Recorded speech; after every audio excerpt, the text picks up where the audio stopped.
Welcome viewers. Today we will talk about sexism in sports.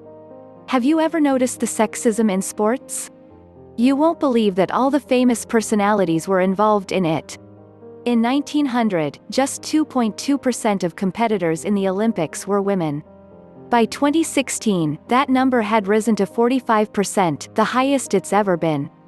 And while it's true that we've come a long way in that time, there's no denying that sexism in sports still exists.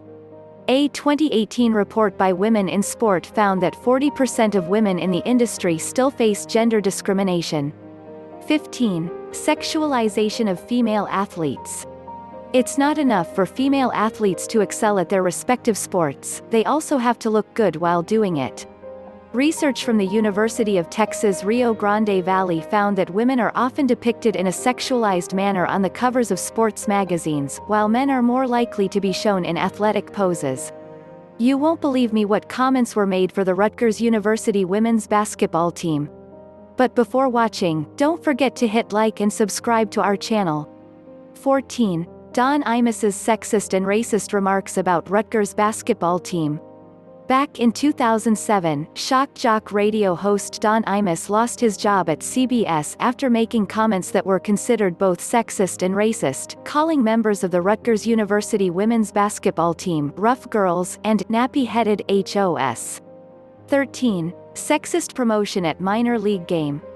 There have been some bizarre minor league baseball promotions over the years, from speed dating night, single men and women changed seats throughout the night, to Mike Tyson ear night, plastic ears were given out, to George Costanza night. Okay, that one's pretty great.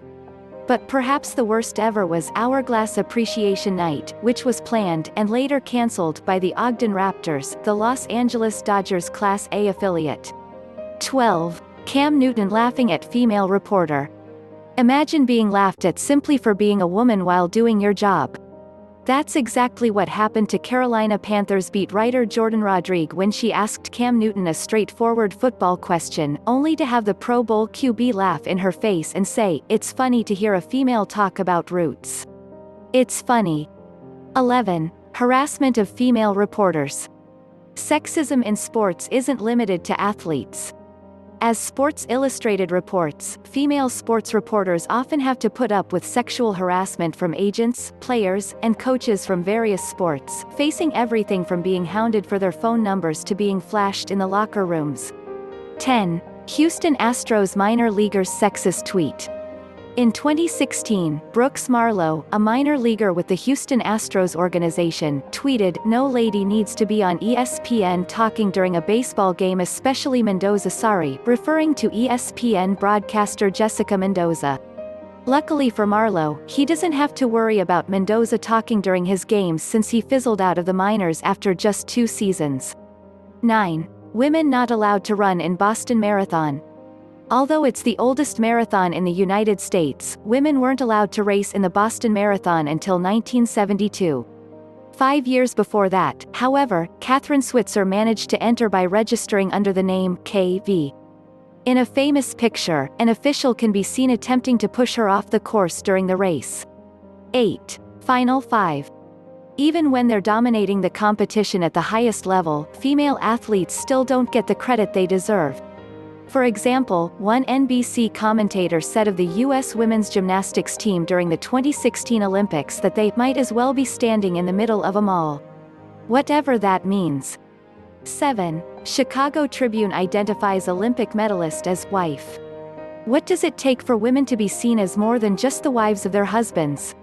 At least a silver medal, according to the Chicago Tribune, which referred to Olympic bronze medalist Corey Cogdell as wife of Bears lineman Mitch Unrein in a headline. The newspaper followed it up by sending a tweet that omitted Cogdell's name altogether. 6. NBC blames women for commercials during Olympics.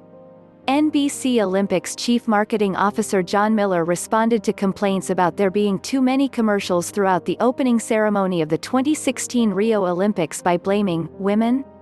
That's right. Not corporate greed, but women. The people who watch the Olympics are not particularly sports fans, Miller said. More women watch the games than men, and for the women, they're less interested in the result and more interested in the journey. 5. Eugenie Bouchard asked about her dream date.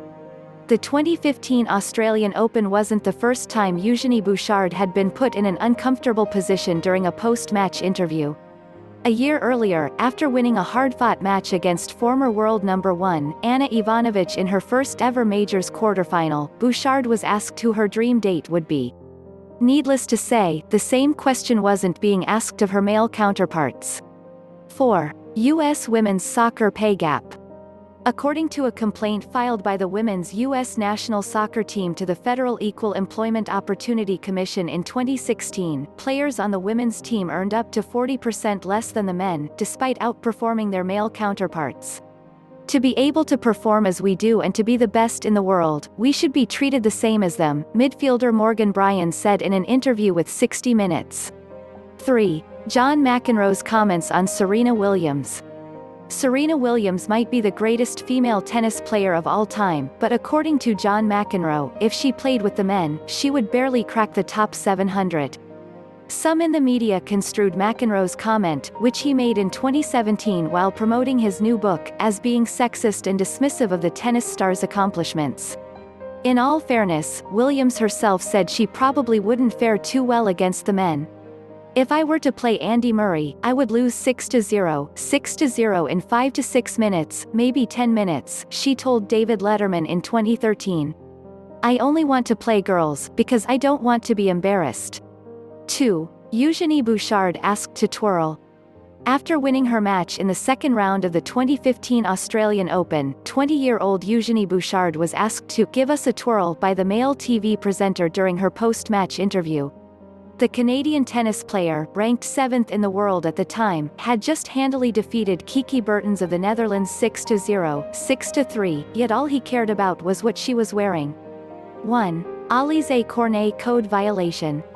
During the 2018 US Open, French tennis player Alizé Cornet was given a code violation for taking off her shirt on the court in order to fix it.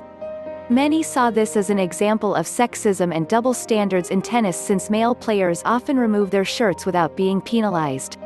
Well, that was crazy. If you want to watch more interesting facts, then be sure to like and subscribe to our channel.